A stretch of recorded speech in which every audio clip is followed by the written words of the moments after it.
నువ్వు ఏం చెప్తావేమో నాకు తెలియదే. నెక్స్ట్ మ్యాచ్ల మటుకు ఖచ్చితంగా ఆడి తీరాలే. ఓసిని గట్టయితే నువ్వు దుబెగాడు గా కుల్దీప్ గడు మన సంజు తమ్ముడు నలుగురు అప్పట్లేసుకొని రారువే.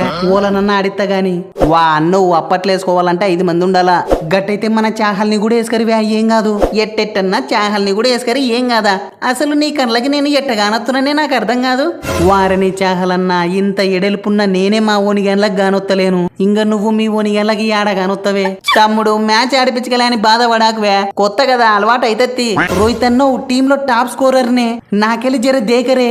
నీ ఎవ్వ అందరుగా బొంబుమన్ననే మెచ్చుకుంటున్నారేందే. తమ్ముడు గంత మిడిమేళమైన పిచ్చిలో బాలు సొట్టలు బిడ్డలు తిరుగుతున్న 40 సిలుకు జోపినావంటే మాటలు కాదువే. నీ ఎవ్వ నాకు మన ఓనిగాన్లలో ఒక్కడన్నా సపోర్ట్ ఇచ్చింటే గా 120ని ఊది పడేసి 2 పాయింట్లను మడత పెడుతుంటే కదనే. ఓసి నీగా 2 పాయింట్లు ఏమో తీ తమ్ముడు. పడతా వానదేవుడు గట్టిగా ఓ సూపు చూసింటే యాదవ్ 1 పాయింట్ అన్నొత్తుండే.